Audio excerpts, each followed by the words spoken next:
안녕하세요. 윤정도입니다. 7월 한 달 동안의 국내 증시 3주 연속 강세를 띠면서요. 1,500포인트도 훌쩍 넘겼습니다. 7월 마지막 거래일 1,550포인트를 넘긴 상태에 마무리를 지은 국내 증시. 과연 그렇다면 8월 달에는 어떠한 흐름을 나타낼지 전망과 전략 들어보는 시간 갖도록 하겠고요. 그리고 ELW 시장 세계 2위까지 올라섰습니다. ELW에 대한 공부와 그리고 전체적인 시장 상황 점검해 보도록 하겠습니다. 그럼 오늘도 첫 번째 순서부터 힘차게 출발해 보도록 하겠습니다.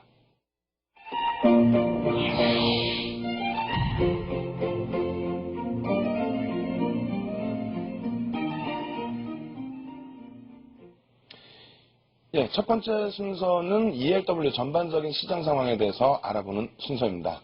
도움 말씀 주실 분은 대신증권 파생상품운용부의 박은정 대리 함께했습니다. 안녕하세요. 안녕하십니까? 네. 일단 시장 전체적인 흐름 자체가 7월 들어서는 굉장히 강한 그런 흐름을 나타내줬는데요. 외국인들의 여전한 현물 매수세 그리고 글로벌 증시의 강세에 더불어서 국내 증시 탄력을 많이 받았습니다. 과연 그렇다면 ELW 시장 전체적으로 어땠는지 전체적인 시장 개요부터 잡아보도록 하겠습니다. 일단 ELW 시장에 있어서는 거래 대금도 사상 최대치를 넘기기도 했었고요. 네. 그래서 이제 거래소에서도 발표를 해줬는데 세계 2위 시장까지 올라섰다는 내용들. 네. 7월에 굵직굵직한 여러 가지 내용이 있었는데 네. 전반적인 7월 상황 그리고 7월 마지막 주의 흐름 좀 점검을 해주시기 바랍니다. 네. 이번 주 코스피 시장은 개인 투자자의 연이은 차익 실현 매물 출회에도 불구하고 외국인이 13일 연속 매수 우위를 보이면서 1550선을 가볍게 회복했습니다. 이러한 지수 상승 분위기 속에서의 한 주간 ELW 시장의 특징은 주식시장에서 상승을 주도했던 대형 IT 주를 비롯해서 은행주의 콜 상품과 8월 만기 얕은 내가격 지수형 ELW로 거래가 집중이 되면서 높은 수익률을 기록했습니다. 또한 11월 만기 지수형 ELW의 신규 상장이 두드러졌던 한 주였습니다. 네, 시장 상황에 맞게 ELW 시장도 움직인 것 같습니다. 시장의 상승을 이끌었던 대형 IT 그리고 은행주들 위주에서 거래가 좀 활발했다 이렇게 말씀을 해주셨는데요. 전반적인 거래 대금 동향에 대해서도 질문을 드려보도록 하겠습니다. 일단 시장의 상황하고 어차피 계속해서 연동돼서 움직이는 폭이 항상 나오고 있는데 네. 그렇다면은 전체적인 거래 대금의 동향은 또 어떻게 진행이 됐는지 네. 이 부분도 점검해 주시기 바랍니다. 네. 먼저 하루 거래 대금 평균은 8,300억 원 수준으로 7월 중순서부터 비슷한 수준을 유지하고 있습니다. 주 초반 코스피 지수가 숨고르기 양상을 나타내면서 ELW 시장에서도 7,800억 원대로 거래 대금이 이제 줄어들기도 했지만 주 후반으로 갈수록 지수 상승에 무게가 실리면서 투자 심리가 살아나면서 다시 거래도 증가하는 모습을 보였습니다. 그러나 주 마지막 날이면서 7월 마지막 날인 금요일은 상승 분위기 속에서 장중 변동성 축소로 다시 거래 대금이 감소하는 모습을 보였습니다. 또한 전체 유가증권 시장에서 ELW가 차지하는 비중은 지난주에 이어 이번 한 주도 14%대로 유지를 하다가 주 마지막 날은 10%대로 비중이 축소가 되면서 한 주 마감했습니다. 20% 수준까지 올라섰던 거래대금 비중 그리고 1조를 훌쩍 넘겼었던 거래대금 자체가 7월 중순 이후에는 좀 줄어드는 그런 모습이었는데요. 과연 그렇다면 투자자별 수급 동향은 어땠는지 역시 질문 드려보도록 하겠습니다. 7월 달에 사실상 많은 기록들을 양산을 했는데 네. 중반 이후에는 조금 주춤거리는 모습인 것 같아요. 투자자별 동향에서 뭔가 바뀐 게 있는 것인지 투자자별 수급 동향도 좀 점검해 주시기 바랍니다. 네. 이번 주 투자자별 수급 동향은 지난주 대비해서 크게 변동된 사항은 없었습니다. 개인 투자자가 1일 평균 한 4,500억 원 이제 거래를 하면서 전체 시장의 54%로 가장 높은 비중을 차지하고 있고요. 다음으로 LP가 포함되어 있는 기관 투자자가 3,700억 원으로 45%를 차지하고 외국인은 1%를 차지하며 거래가 됐습니다. 투자자별 수급 동향은 지수형 상품의 만기, 즉 선물 옵션 만기일 전후로 개인 투자자의 거래가 더욱 활발해지면서 비중이 증가하는 것을 제외하고는 개인, 기관, 외국인의 비중이 일정하게 유지가 되고 있습니다. 예, 잠시 동안에 기관들의 거래대금 비중이 증가하기도 했었는데요. 여전히 개인들의 거래대금 비중이 높다라는 것을 확인할 수 있었습니다. 만기일이 다가올수록 거래대금이 또 다시 증가할 수 있기 때문에 시장 전체적인 거래대금 동향도 확인해 보시고요.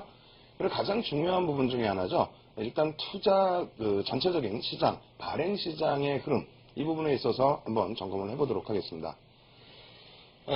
발행 시장 같은 경우에 뭐 매주 말씀을 드립니다만 기관들이 어떠한 업종 또 어떻게 보느냐, 어떤 시각을 가지고 가느냐, 네. 이게 이제 발행 시장에서 녹여져서 표출이 되는데 이번 주 발행 시장 동향은 어떤지 그 부분도 좀 체크를 해주시기 바랍니다.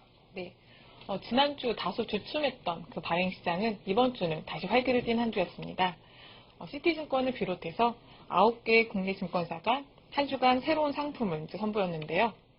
신규 발행 종목 수는 198종목이고 최종 거래일이 도래된 종목은 30일 기준으로 개별 주식 ELW가 7종목으로 7월 31일 기준으로 지난주 대비해서 한 80여 종목이 증가한 총 3,131종목이 시장에 상장됨으로써 지난 6월에 이어서 이번 달 역시 다양한 투자 기회를 제공해 드리고자 그 발행 증권사의 적극적인 시장 참여가 이어지고 있습니다.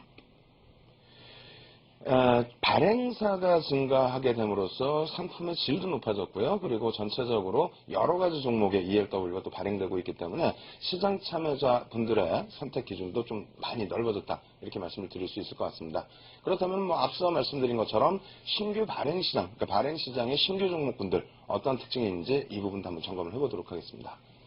뭐 조금 전에 앞서도 한번 말씀을 드렸는데요. 네. 일단 시청자분들께서 가장 또 도움이 될 수 있는 부분이 네. 과연 어떤 업종에서 또 어떤 종목이 기관들의 눈에 띄었었는지 그 부분에 대한 신규 상품에 대한 특징 부분도 점검을 해주시기 바랍니다. 네.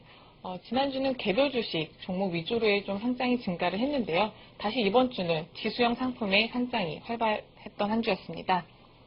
이번 주 새롭게 발행된 ELW 시장의 상품의 기초 자산을 살펴보면 코스피 200 지수형 상품이 52종목으로 가장 많았습니다.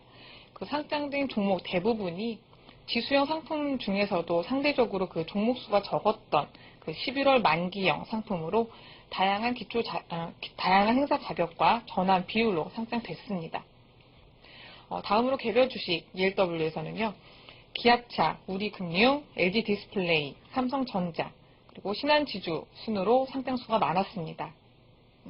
자동차 업종이 그 강세 속에서 기존의 현대차를 기초 자산으로 한 상품의 상장이 활발했는데요.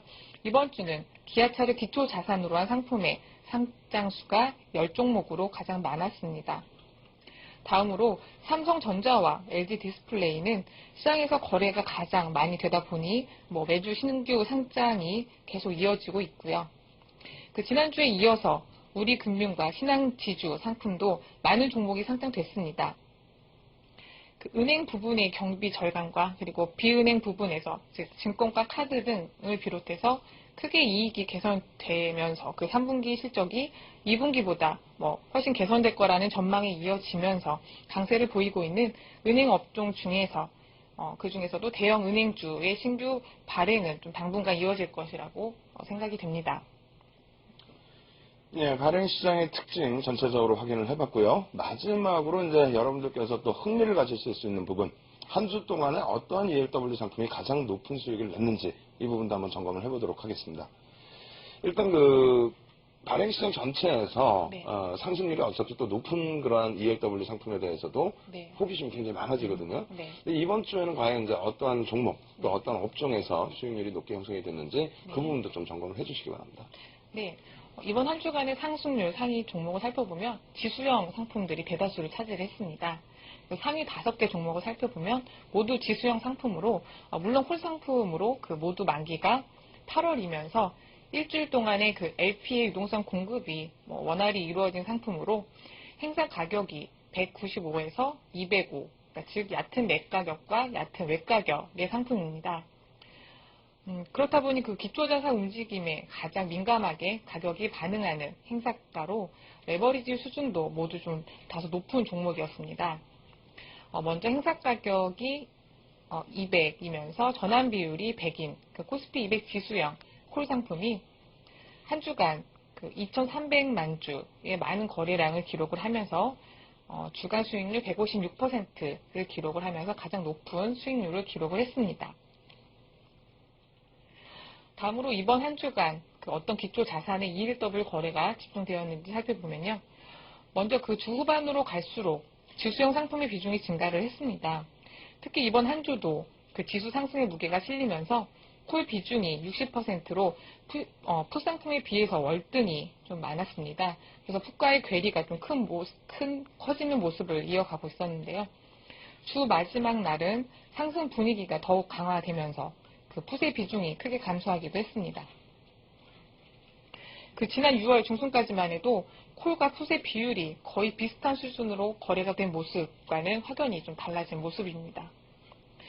마지막으로 개별 주식 ELW를 살펴보면요. 지난주에 이어서 하이닉스, 삼성전자, 그리고 LG 디스플레이로 대형 IT 종목군과 그리고 신한주주를 기초 자산으로 한 콜 상품의 거래가 활발했습니다. 하이닉스 반도체는 2분기 양호한 실적에 이어서 3분기에는 흑자 전환이 가능할 거라는 전망에 힘입어 주중반 연중 최고치로 기록을 하면서 ELW 시장에서도 역시 거래가 집중된 모습이었고요. 신한지주는 2분기 어닝 서프라이즈에다가 외국계 매수세가 유입되면서 금요일은 연중 최고치를 기록을 하면서 ELW 시장에서도 역시 높은 수익률과 거래가 집중되었던 한 주였습니다. 예, 이번 주 지수 상승이 월등히 높았기 때문에 상품별로의 수익률 기준에서는 지수 상품의 수익률이 두드러진 한 주였다고 볼 수 있겠고요. 종목별 기준에서는 역시 시장을 견인했던 IT주들과 그리고 대형 은행주들의 상승률이 돋보였던 그런 한 주였습니다. 특히 이제 개인 투자자분들께서의 선택 부분, 아무래도 이제 시장이 강하다 보니까 콜 상품에 이제 집중된 부분도 있습니다만 전체적인 시장 전망이라든가 또 ELW 시장에 대한 흐름을 잘 이해하셨기 때문이 아닌가 이렇게 생각이 됩니다. 성숙해지고 있는 ELW 시장에 대한 시장 분석 오늘 요만큼에서 마무리를 짓도록 하겠고요. 다음 주에 다시 시장 전망과 전략 부분 또 가지고 찾아뵙도록 하겠습니다. 지금까지 도움 말씀 주신 분은 대신증권의 박은정 대리였습니다. 네, 감사합니다. 감사합니다.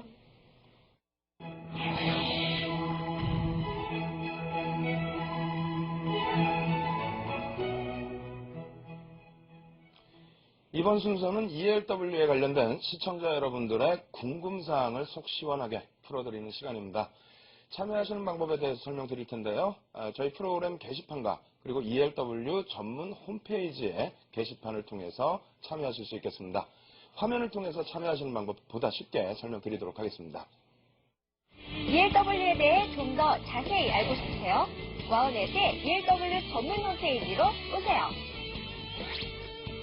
회원가입하고 로그인한 후에 홈페이지 상단에 있는 ELW를 클릭하세요. ELW 전문 홈페이지는 알찬 정보로 구성되어 있습니다. ELW 관련 다양한 메뉴로 구성, 실전 및 모의 투자를 할 수 있고요. 출연진의 무료 생방송을 볼 수 있고요. ELW의 기초 상식을 쌓을 수 있습니다. 또 하나, 성공 프로젝트 주식워런트 증권 ELW 방송을 코너별로 다시 보기를 할 수 있습니다. ELW의 모든 것을 알 수 있는 ELW 전문 홈페이지. ELW에 관심 있는 여러분들의 많은 참여 바랍니다. 화면을 통해서 설명드린 것처럼 ELW 전문 홈페이지를 들어가시면요. 보다 알찬 내용 확인하실 수 있겠고요. ELW에 대한 궁금사항 토론방에 올려주시면 이 시간을 통해서 속 시원하게 풀어드리도록 하겠습니다. 이 시간 도움 말씀 주실 분은 동양종금증권 명유지점의 신명근 지점장 함께 하셨습니다. 예, 안녕하세요. 시청자분의 궁금사항에 대해서 화면을 통해서 먼저 확인을 해보도록 하겠습니다. 오늘 올려주신 분은 두문분출님께서 올려주셨는데요. 유효 레버리지는 델타 곱하기 기어링 이렇게 해주셨어요. 제목이요. 이 공식은 알겠는데 델타는 워런트가 행사될 가능성, 기초자산 가격분의 워런트 가격 변화분 여기까지는 이해가 갑니다. 그런데 기어링은 무엇인가요? 정확한 의미와 기어링의 변화를 예측할 수 있는 공식 같은 게 있나요? 중요한 지표 같은데 자세히 설명된 교재가 없네요. 꼭 답변 부탁드립니다. 이렇게 사연을 올려주셨습니다. 이 부분에 대해서 자세하게 한번 풀어 나가보도록 하겠습니다. 예, 지금 시청자분께서 이제 올려주신 내용 위에 이제 공식까지 적어주셨는데 기어링에 대해서는 뭐 자세히 알 수 있는 방법이 없다. 그래서 그 부분을 좀 궁금사항으로 올려주셨습니다. 기어링에 대해서 먼저 좀 풀어주시기 바랍니다. 예, 예. 일단 우선 그 질문상에서 그 유효 레버리지라는 표현을 했는데요. 그 어떻게 좀 잘못된 표현이고요. 레버리지 또는 뭐 유효 기어링 비율 이렇게 표현하는 게 맞습니다. 그 기어링은 그 단순히 그 ERW 가격하고 그 기초자산 주식의 그 가격만을 비교한 수치인데요. 해당 ERW 가격에 대한 기초자산의 그 가격을 의미하는데요. 사실상 그 ERW 투자 시 그리 중요한 지표는 아니라고 할 수 있겠습니다. 다만 그 기어링을 이용해서 구한 레버리지 지표가 더 중요하다고 할 수 있겠습니다. 그 산출 공식은 기어링은 그 기초자산 가격을 ERW 가격을 전환비로 나눈 그 값으로 나눈 값이라 할 수 있겠습니다. 그 기어링 공식은 그 기초자산에 직접 투자하는 것이 해당 기초자산을 바탕으로 한 ERW에 투자하는 것에 비해서 몇 배의 비용을 수반하게 되는지를 나타낸다고 할 수 있겠습니다. 하지만 그 기어링이 9.5배라고 할 때 이것이 그 기초자산이 1호 움직일 때 그 ERW 가격이 9.5원 움직인다는 것은 그런 것을 의미하지는 않습니다. 이건 결국 레버리지를 의미하는 거죠. 일단 그 유효 기어링 또 혹은 뭐 이기어링 혹은 레버리지라고 사용을 하죠. 기초자산이 움직일 때 변화분을 나타내는 것이 레버리지라고 한다면 기어링의 부분에 대해서는 기초자산에 투자하는 비율 대비해서 얼마만큼의 적은 금액을 가지고 ERW를 투자하는 것이 같은 수익을 낼 수 있는지 뭐 이러한 그 공식 기준이다 이렇게 놓고 보실 수 있겠습니다. 그럼 추가적인 질문 한번 더 드려보도록 하겠습니다. 일단 그 구두상 그리고 설명상으로는 조금 이해가 되고 있는데 실질적으로 시장에서 실전에서는 어떻게 사용되는지 예제를 좀 들어주시면 감사하겠습니다. 예제를 한번 들어보겠습니다. 여기 삼성전자 현재가가 만약 66만 원, 뭐 최근에 많이 상승했지만요, 66만 원으로 가정을 하고 그 삼성전자 콜 ERW 가격이 900원, 행사 가격은 74만 원, 델타는 0.31, 전환비율은 0.05라고 가정을 했을 경우에요.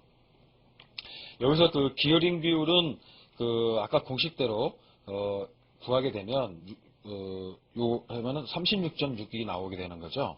그리고 기어링 비율은 36.6인데 레버리지는 델타 곱하기 기어링 비율이기 때문에 그 곱한 값이 11.3이 나옵니다. 그래서 즉 그 기어링 비율이 36.6인데요. 여기서 그 기어링 비율은 단순히 그 현재 시점에서 삼성전자 한 주 가격이 그 ERW 가격이 36.6배라는 단지 그런 동적인, 죄송합니다. 정적인 개념의 그 의미입니다. 지금 단지 그 가격을 나눈 값이죠.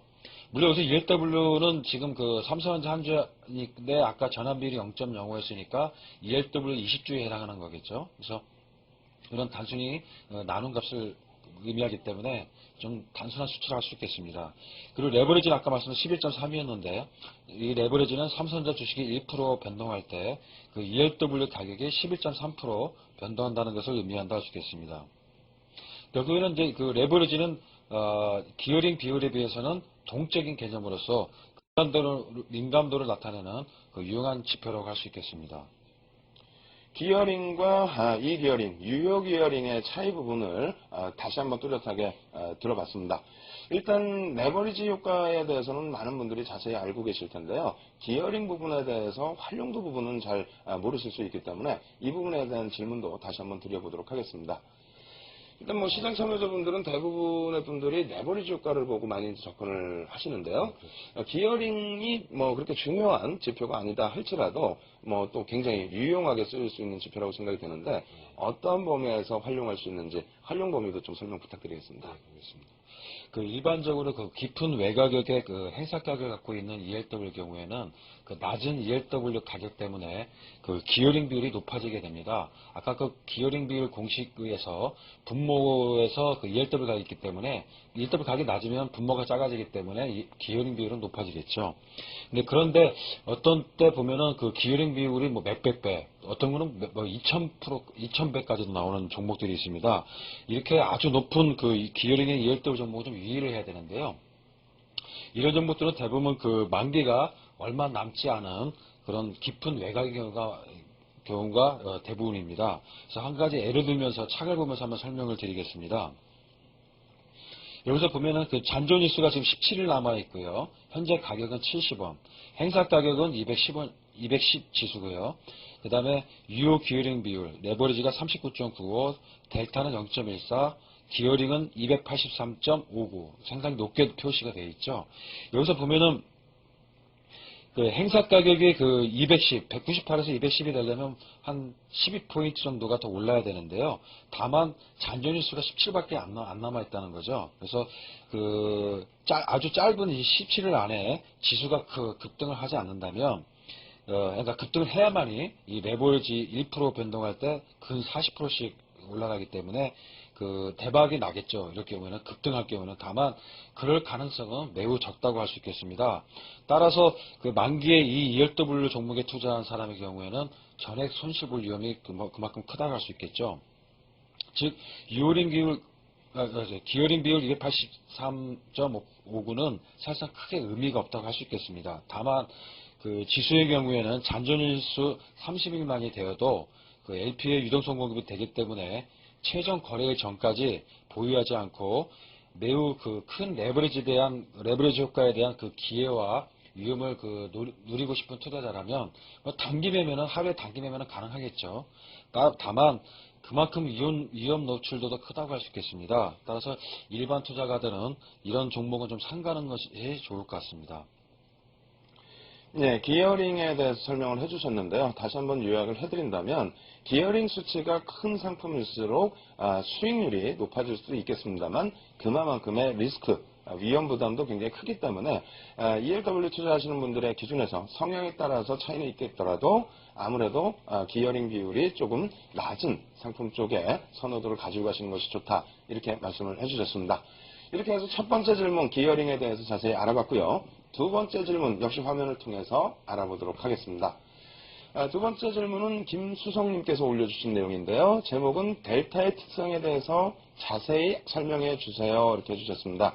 ELW를 매매할 때 델타가 유용한 지표라고 들었는데요. 델타의 특성에 대해서 좀 자세히 설명해 주시면 감사하겠습니다. 라고 올려주셨습니다. 예, 이 부분에 대해서 다시 한번 질문 들어가 보도록 하겠습니다. 일단 델타라는 것은 지표 중에서 자주 듣는 그러한 지표인 걸로 알고 있는데 사실상 그 중요도 부분도 자주 나오는 것처럼 굉장히 클 것으로 생각이 됩니다. 델타에 대한 전반적인 그 틀부터 좀 먼저 잡아주시기 바랍니다. 예. 델타는 그 기초사상 가격이 이런 변화할 때 해당 옵션 가격이 얼마나 변화하는가를 나타내는 지표인데요.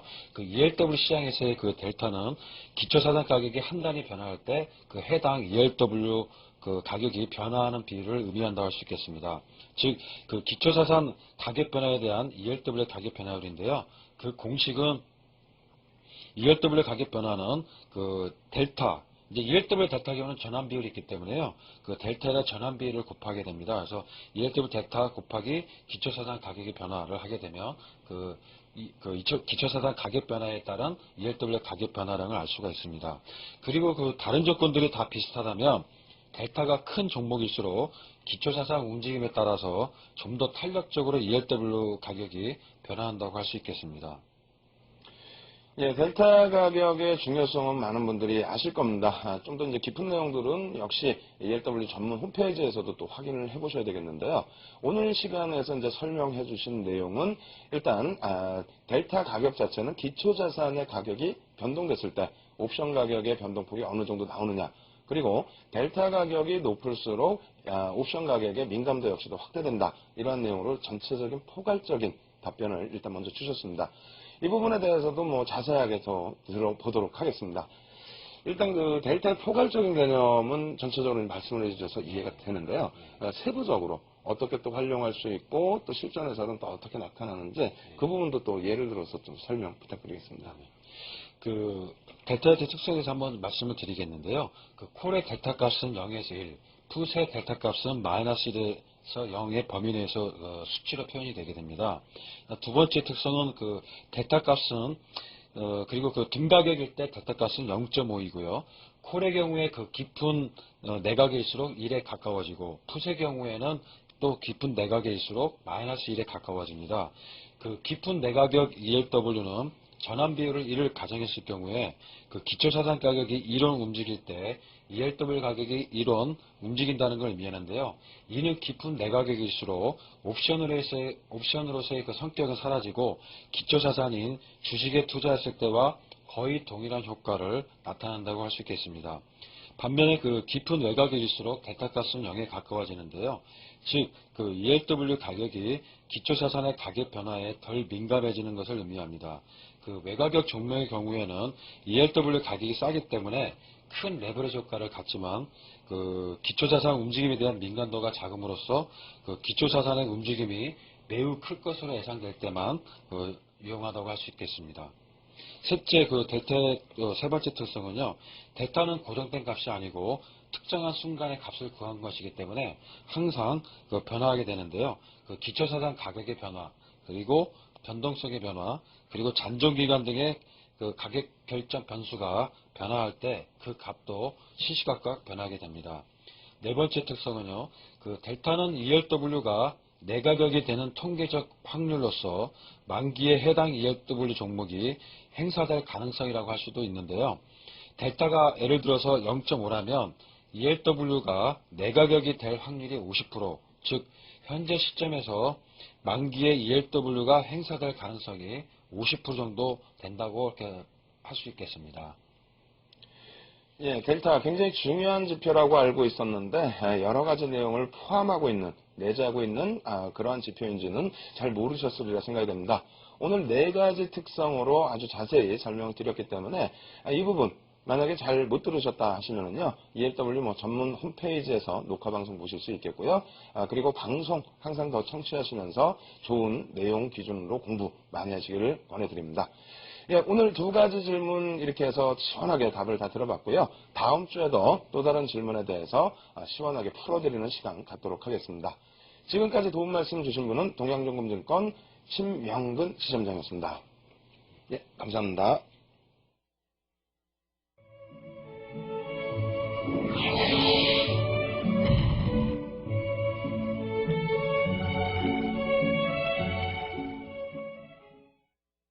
안녕하세요. 하이투자증권 조규랑입니다. 지난 시간에는 ELW 손익구조에 대해서 공부했는데요. 이번 시간에는 왜 ELW를 투자하는지 그리고 그 투자 효과에 대해서 알아보겠습니다. ELW의 가장 큰 매력은 레버리지 효과인데요. 실제로 ELW를 매수했을 경우 주식보다 월등히 높은 수익률을 보입니다. 사례를 들어서 한번 설명해 보겠습니다.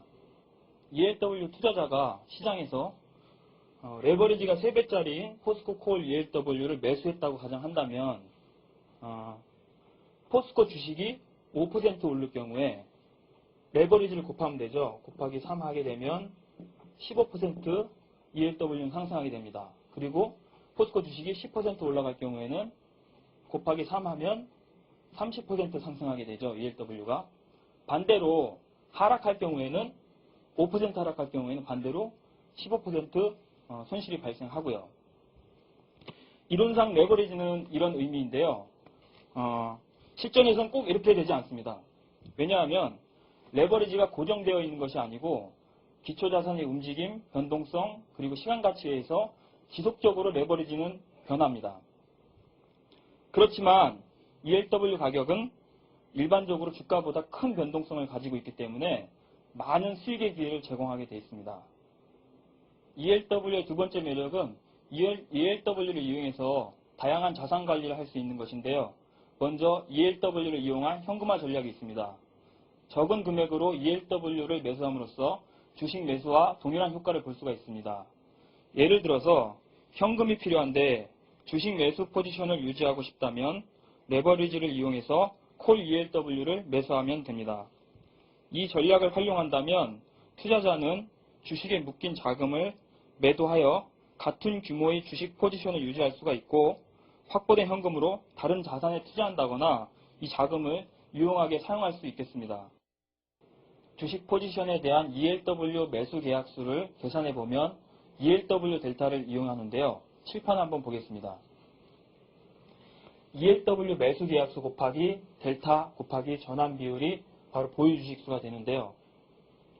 예를 들어서 ELW 종목이 델타가 0.5이고 전환 비율이 0.5인 ELW가 있다면 1000주를 매수한다고 가정했을 때 1000주 곱하기 0.5 곱하기 0.5 하면 250주가 나옵니다. 즉 이 말은 ELW 1000주를 매수해서 주식을 250주 매수한 효과와 동일한 그 효과를 기대할 수가 있는데요. 대부분의 ELW 종목이 1000원 이하의 저가 상품이기 때문에 적은 금액으로 비싼 주식을 매수할 수 있는 효과를 누리게 됩니다. 다음으로는 포트폴리오 해칭 전략이 있습니다. 기존 주식 보유분을 하락장으로부터 보호하는 보험의 용도로 사용할 수 있는데요. 특정 주식을 보유하고 있으면서 시장의 하락이 걱정되는 투자자는 주식을 매도하는 대신에 Put ELW를 매수합니다. 이럴 경우에 주식이 하락하게 되면 Put ELW에서 발생하는 수익 부분이 주식의 보유 손실을 상쇄하게 되는 구조가 되는 것입니다. 만약 예상과 반대로 대상 주식이 크게 상승하는 경우에는 투자자는 매수한 Put ELW를 손실을 보게 되지만 매수 금액만큼 손실이 제한되어 있어서 주식 상승분에 대한 수익은 유지하게 됩니다. 이 전략을 통해서 투자자는 주식 보유를 유지하면서도 주가 하락 리스크를 크게 줄일 수가 있습니다. 또 지수 하락장에서 변동성을 이용해서 Put ELW를 적극적으로 매매함으로써 오히려 더 수익을 낼 수도 있습니다. 마지막으로 ELW의 거래의 장점을 살펴보면 첫 번째는 주식과 동일한 매매 제도로 편의성이 높다는 것입니다. 본인의 주식 계좌에서 주식처럼 거래할 수 있어서 투자자들의 접근성이 좋습니다. 두 번째는 거래 비용이 낮다는 것입니다. ELW는 거래세가 없으므로 주식 매매보다 거래 비용이 적게 듭니다. 마지막으로 추가 증거금, 즉 마진콜이 발생하지 않는다는 것입니다. 파생상품 투자의 가장 큰 위험은 투자한 금액 이상의 손실을 발생하게 되는 건데요. 이럴 경우에 추가 증거금을 납부해야 됩니다. 하지만 ELW는 추가 증거금 적립 의무가 없습니다. ELW 투자는 양날의 검과 같아서 어떻게 쓰느냐에 따라서 해가 될 수도 있고 우리에게 이익이 될 수도 있습니다. ELW 투자 시 투기적인 거래가 아닌 전체 자산에서 비중으로서 포트폴리오 전략으로 활용하신다면 여러분의 성공 투자에 많은 도움이 될 것입니다. 다음 시간에는 ELW 가치를 결정하는 변수에 대해서 한번 공부해 보겠습니다. 지금까지 하이투자증권 조규랑이었습니다. 감사합니다.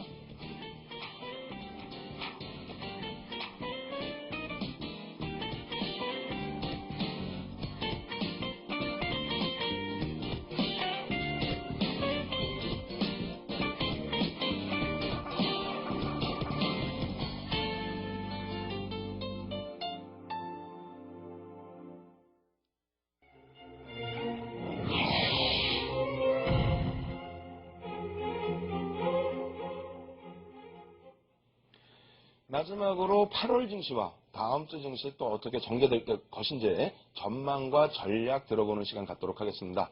이 시간 도움 말씀 주실 분은 골든브리지 투자증권 리서치팀의 이상준 센터장님 함께 하셨습니다. 안녕하세요. 안녕하십니까. 네, 삼성전자의 강세도 굉장합니다. 오래간만에 또 삼성전자 주축이 돼서 시장을 견인하는 모습인데요. 삼성전자의 70만원 안착 부분 어떤 의미를 부여하는지 이 부분부터 한번 설명 들어보도록 하겠습니다. 삼성전자 대단합니다. 작년 말까지만 해도 사실상 뭐 자동차, IT는 뭐 못 간다 이런 얘기가 더 많지 않았습니까? 세계죠. 자동차, IT, 은행. 은행까지요. 네, 맞습니다. 근데 뭐 지금 올해 들어서는 특히 뭐 3월 이후부터 해서는 더 강하게 뭐 자동차, IT, 그 중에서도 삼성전자, 사상 최대 고점하고 이제 거의 뭐 얼마 남지가 않았는데 70만 원에 대한 그 안착, 그 부분에 대한 의미와 또 향후엔 또 어떻게 움직일지 여러 가지 분석을 해주시기 바랍니다. 예, 뭐 이거 여담입니다만 뭐 그 애널리스트가 삼성전자 목표 주가 100만 원 나오면 상투라고 얘기했는데 아직까지는 나온 건 못 본 것 같습니다. 일단 뭐 삼성전자 주가가 지금 72만 원대까지 올라갔고요. 또 사상 최고가가 76만 원대거든요. 상당히 지금 뭐 강세를 보이고 있는 겁니다. 뭐 코스피가 최근에 급등했다고는 하지만 사상 최고점이랑 비교하면 아직 한참 차이가 있거든요. 그렇죠. 그거랑 비교해 볼 때도 삼성전자가 너무 과도하게 삼성전자만 오른 게 아닌가 이런 얘기도 좀 많이 들리고요. 이제 두 가지 관점에서 이 부분은 접근을 할 필요가 있을 것 같습니다. 네. 우선 이제 그 시가총액에서 삼성전자가 차지하는 비중이 어느 정도 되느냐. 네. 지금 한 13% 정도 되거든요. 네. 올라와서요. 네. 차트를 좀 살펴보겠습니다. 네. 삼성전자 시가총액 비중이 10%대 위로 올라온 게 이제 그 99년부터 올라왔고요. 예. 2000년부터 한번 이렇게 좀 삼성전자 시가총액 비중을 살펴봤는데 점선으로 표시를 했죠. 예, 예, 이게 이제 요 틀 안에서 움직였다고 보시면 틀림없을 것 같습니다. 아, 예. 그 밑으로도 위로도 약간은 예. 이제 그 상하 버블이 있었다고 보고 예. 요 틀이 한 11%에서 한 19%이 예. 정도에서 움직였고 요 기간 평균을 좀 해보니까 한 15% 정도 됩니다. 예. 그러니까 뭐 시가총액 비중상으로 보면은 과거에 비해서 결코 높지는 않다. 예. 이런 뭐 결론은 나올 수 있겠죠? 일단 그러면은 그 삼성전자 시가총액이 2004년 뭐 제가 기억하는 건 2004년 4월 달에 아까 표에서 보신 것처럼 가장 높았는데 네. 그때 뭐 제 기억에도 IT 주들의 전체적인 시가총액 비중이 한 32%인가요? 예, 그렇죠. 예, 그 정도 된 걸로 알고 있거든요. 네, 네. 그럼 요번에 삼성전자가 올라올 때 여타 뭐 IT 종목군들도 같이 좀 많이 올라가신 부분이 있나요? 뭐 같이 동반해서 올라왔는데 예, 예. 이제 이 IT주 강세가 그 시가총액 비중이 과거에 비해서 그렇게 높지 않은 게 아, 똑같습니다. 예. 그러니까 예. 그 이유는 2000% 돌파할 당시에 예. 세 파트만 못 올라, 아까 그 서두 말씀하셨는데 IT, 금융, 자동차, 예. 이쪽은 못 올라가고 대신 이거를 대체했던 것들이 중국 관련주, 예, 조선 예. 업종이죠. 예. 이러면서 시가총액 비중이 급속히 낮아졌었거든요. 예. 비중상으로만 놓고 보면은 그래서 과거에 비해서 이렇게 무리한 수준은 아니다. 예, 예. 이제 두 번째 관점으로 접근해야 되는데 예, 예. 그렇다면은 삼성전자가 지금 주가가 사상 최고가가 76만 원인데 72만 원까지 왔다. 고점을 돌파할 만한 어떤 퍼포먼스가 나올 수 있겠는가? 그렇죠. 이 그게 부분을 중요하겠죠. 생각하지 않을 수가 예. 없거든요. 이 부분도 이제 좀 차트를 보면서 말씀을 드리겠는데요. 예. 사실 뭐 이 차트에선 빠졌는데 2004년 같은 경우는 뭐 한 달에 예. 영업이익이 뭐 1조 이상씩 나고 막 이랬던 시절이고요. 그러니까요. 예. 그 지금 올해 컨센서스는 삼성전자 영업이익 기준으로 이제 그 연결하지 않은 그 회사 그 단독 실적 기준으로 예. 한 5조 원 내외 정도의 영업이익이 이제 컨센서스가 형성되어 있는데요. 예. 이 수치는 연초보다 많이 높아진 거고요. 예. 특히 이제 작년이 4조 1천억 원 정도 나왔으니까 그거에 비해서도 많이 높아졌는데 예. 차트를 이제 막대 그래프로 그려진 부분이 영업이익에 관한 부분입니다. 예, 예. 과거에 비해서는 그렇지만 높진 않거든요. 그러네요. 사상 최고치까지 갈 정도로 이 정도로 저희 업황이 호전된다든지 예. 실적이 좋아질 것인지 더더군다나 지금 경제 지표들이 상당히 호전되고는 있지만 글로벌 불확실성이 완전 해소된 상황은 아닙니다. 예. 그렇기 때문에 이런 현재 퍼포먼스 가지고 고점을 돌파한다. 이거는 약간 좀 무리가 있고요. 예. 다만 이제 이렇게 그 삼성전자가 굉장히 쉽게 막 올라가는데 예. 역설적으로 얘기하면 이런 부분이 있습니다. 지금 그 삼성전자 급등을 하니까 뭐 기관 투자가나 개인 투자자 여러분들도 그렇고 이제는 공포심이 쫓아가지 못할 가격이 돼버렸어요. 예. 반면에 삼성전자가 장을 계속 끌어주면은 기관 투자자 입장에서는 코스피를 비트를 해야 되는데 예. 일정 부분을 편입을 하든지 아니면 적어도 지금 매도를 하지 못할 입장이거든요. 아. 이렇게 되다 보니까 지금 뭐 삼성전자 상승을 주도하고 있는 게 이제 외국인인데 예. 목요일 날 장 종반 흐름만 이렇게 살펴볼 때도 종반 동시효과 때 예. 그렇게 많은 금액이 들어오질 않았어요. 예, 예. 삼성전자 종가인데 확 올라오지 않습니까? 그래요. 이런 예. 요인들이 어떤 수급상의 요인이 주가를 견인하고 있다 이렇게 보시면 될 것 같습니다. 그렇다면 이제 펀더멘탈 요인으로 놓고 봤을 때는 뭐 영업 실적 기준으로 놓고 봤을 때는 다소 조금 예전에 사상 최대치 실적 대비해서는 좀 못 미치는 부분들. 예. 오히려 이제 수급 부분에 의해서 이제 견인된 부분이 있기 때문에 예. 다소 조금은 제한적일 가능성이 있다. 예. 뭐 이런 말씀으로 해석해도 되나요? 그럼 굉장히 변동성이 심했을 수 있다는 이런 부분이고요. 예. 어쨌든 지금 뭐 오버슈팅 분위기인데 외국인들이 뭐 언제까지 살지는 좀 알 수는 없는 거고요. 그러니까요. 좀 어떤 본질적인 부분보다는 수급에 의해서 영향을 좀 많이 받고 있다. 좀 네. 이렇게 보시면 될 것 같습니다. IT와 삼성전자에 대해서 마지막으로 한 가지만 더 여쭤보고 싶은데요. 일단 2004년도 같은 경우는 진짜 업황도 IT가 좋았었고, 뭐 여러 가지 요인들이 있었는데, 그걸 바탕으로 해서 전체 IT도 다 움직여줬고, 특히 이제 개인들께서 선호하시는 부품업체들. 예. 굉장히 강하지 않았습니까? 예. 근데 지금은 이제 코스닥 시장은 오히려 유가증권 시장 대비해서는 약세를 보이고 있는데, 네. 그럼 당분간 이러한 흐름이 어느 정도는 뭐 지속될 가능성이 있는 겁니까? 지난번에 이제 반도체 가격에 대해서 좀 말씀드렸는데, 예. 5월 달에 정점 찍고선 고정가격 가격이 어느 정도 지금 밑으로 약간 살짝 내려와 있습니다. 예. 근데 근본적으로 좀 수요가 늘어나는 상황이라고 보기는 어렵고요. 예. 삼성전자 같은 경우는 이제 제가 계속 삼성전자는 삼성전자로만 봐야지 다른 어떤 그 반도체를 업황이 좋아지면서 뭐 이렇게 올라간다 이런 시각으로 보는 건 좀 무리라고 말씀을 드리고요. 예. 이제 그 또 한 가지 삼성전자가 2분기에 서프라이즈가 나온 게 네. LED TV가 상당히 선정했습니다. 그 예, 부분들을 예. 이제 그 대부분 강구하는 분들이 많은데 예. 좀 미국에서도 뭐 LED TV가 뭐 그 삼성전자 90% 이상 뭐 차지하고 있다고 뭐 이런 얘기도 예. 좀 나오고 있고요. 이런 부분 그러니까 어떤 반도체 업황이랑 삼성전자 주가 자체를 그 같은 그 동일선상에서 놓는 건 좀 무리가 있다고 판단하고 있습니다. 예, 잘 알겠습니다. 네, 이렇게 해서 일단 삼성전자 관련된 또 IT주들에 관련된 전반적인 내용 한번 점검을 해봤고요. 그리고 최근의 흐름에 있어서 조금 개인 투자가분들이 힘들어하시는 요인 중에 하나가 될 텐데요. 순환매성의 흐름 이러한 부분에 대해서 질문을 드려보도록 하겠습니다. 네, 최근 시장에서 놓고 보면은 이 순환매성의 흐름이 또 대형주 위주에서 또 많이 연출이 되고 있는 모습인데 최근 순환매성의 흐름에 대한 분석 그리고 이제 향후의 전망 부분까지 같이 부탁드리겠습니다. 금융주가 뭐 처음에 올라왔고 예. 삼성전자가 뭐 실적 예고하면서 IT 쪽으로 이제 무게 중심이 실리더니 잇따라서 철강 쪽이 움직이고 예. 그다음에 뭐 안 움직이던 조선까지 움직이고 예. 운송 관련주가 움직이고 경기 민감한 예. 거기다 이제 뭐 하도 안 움직였던 화학주도 움직이고 예. 뭐 금요일 같은 경우는 오늘 같은 경우는 증권주가 또 급등하고 예. 이런 식으로 매기가 계속 돌아가고 있습니다. 예. 그래서 그 전체적인 시장 상황을 보면은 상승 종목수도 늘어나고 있어요. 그러니까 네. 등락 주선이라고 그러는 ADL도 7월 중순부터 뚜렷하게 증가를 하고 있거든요. 네. 근데 이제 진행자께서 말씀하신 대로 순환매는 순환매인데 중소형주 쪽은 좀 계속 소외를 받는 대형주 내에서의 순환매 현상이 나타나고 있습니다. 네. 대형주만 올라가는 거죠. 그럼 지수만 올라가고 상대적으로 내 종목은 좀 덜 오르고. 예, 좀 그런 패턴이 나오고 있고요. 그럼 그런 현상이 좀 더 지속될지를 좀 살펴봐야 되는데 예. 좀 차트를 좀 살펴보겠습니다. 예. 자, 대형주하고 중소형주의 상대 강도를 살펴본 것인데 예. 연초를 이제 둘 다 100으로 놓고요. 예. 이제 뭐 살펴보면은 지금 제일 밑에 파란 선으로 표시되어 있는 부분이 대형주입니다. 예. 아직도 가격상으로 중소형주보다 메리트가 있죠. 아, 그러네요. 이제 누차 말씀드렸었는데 예. 올해 지금 3월달, 4월달 개인 주도의 종목 장세가 너무나 과하게 전개됐었습니다.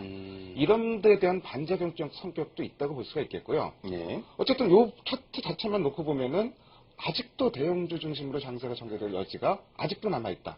뭐 네. 이런 결론도 내릴 수 있습니다.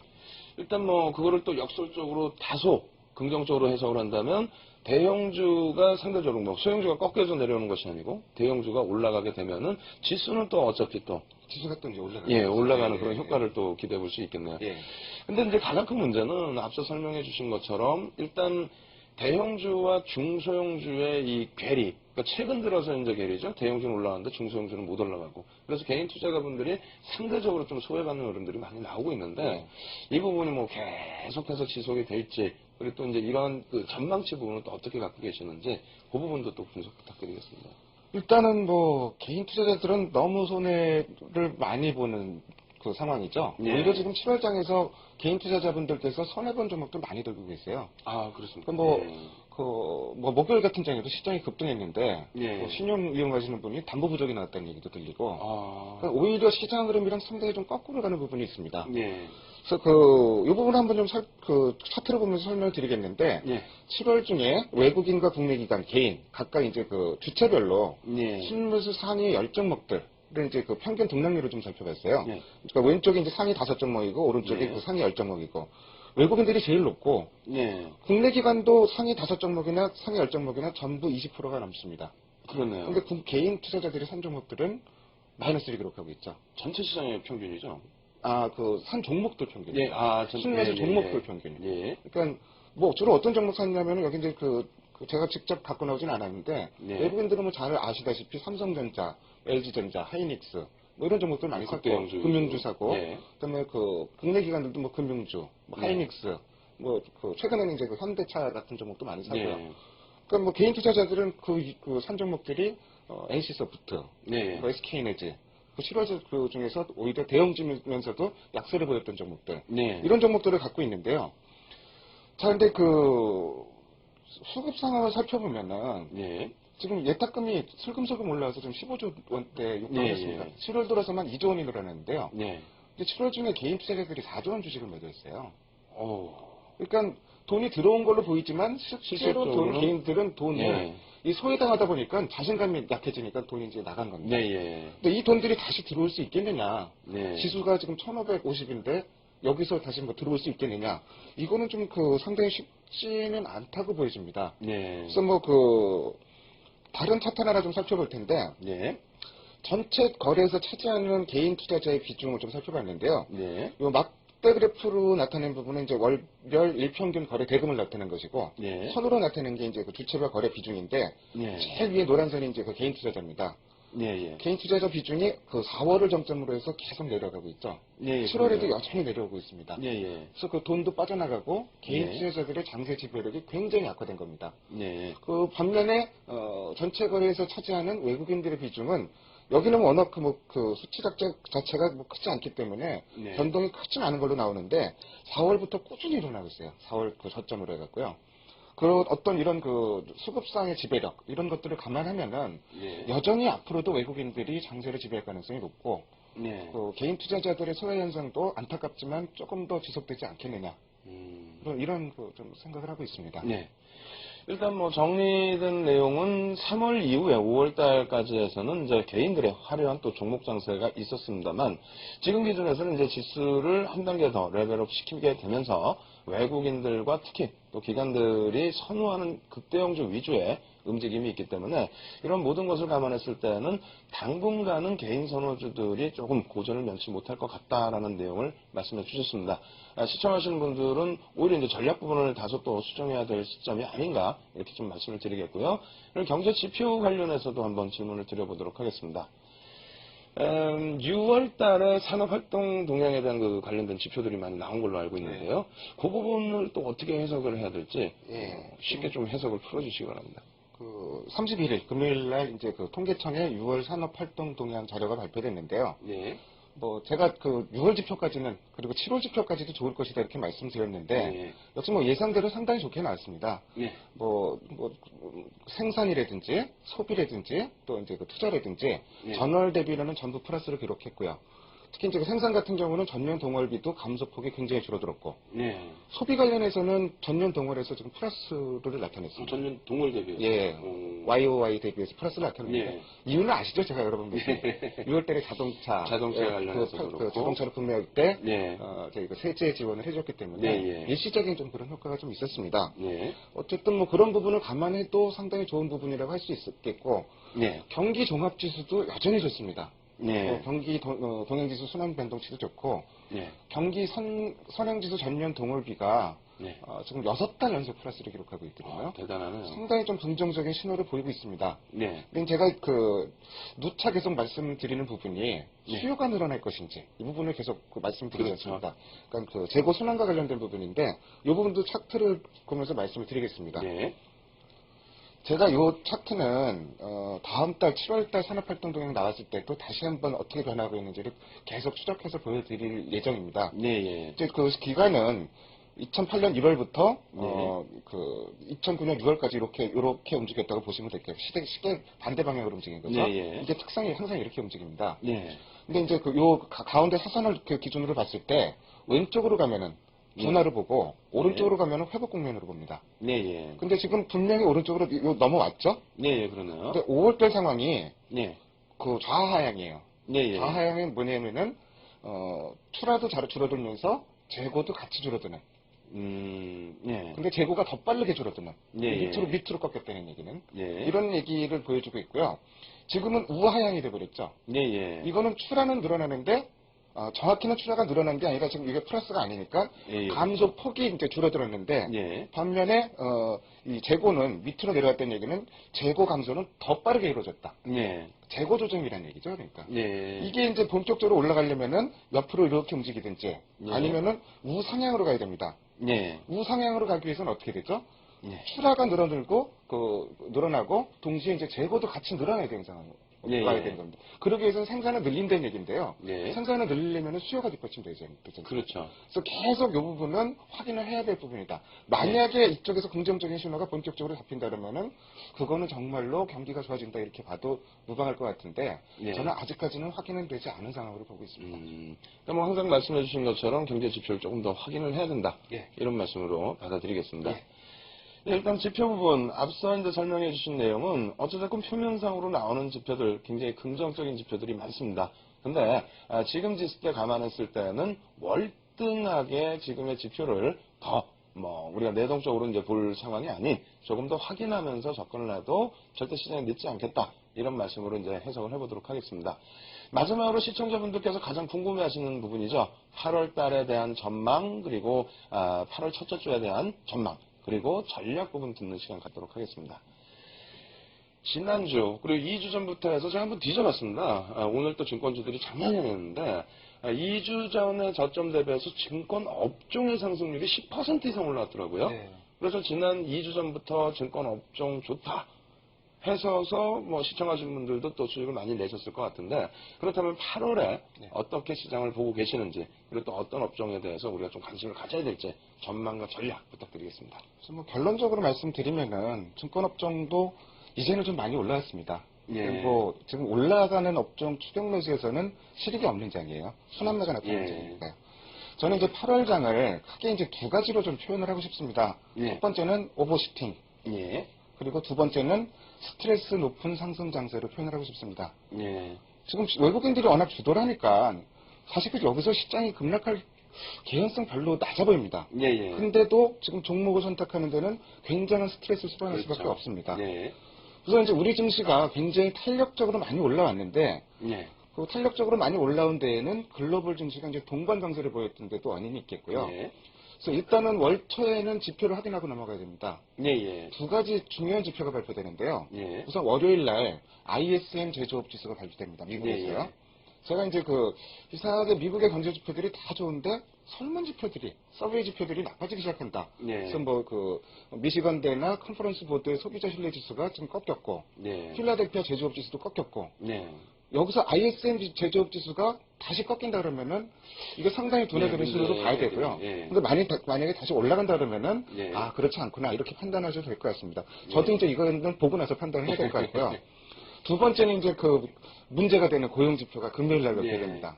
지금 실업률보다는 항상 영향을 주는 게 신규 취업자 수가 영향을 주기 때문에 그래서 거기 이제 주목을 해서 보시면 될 것 같습니다.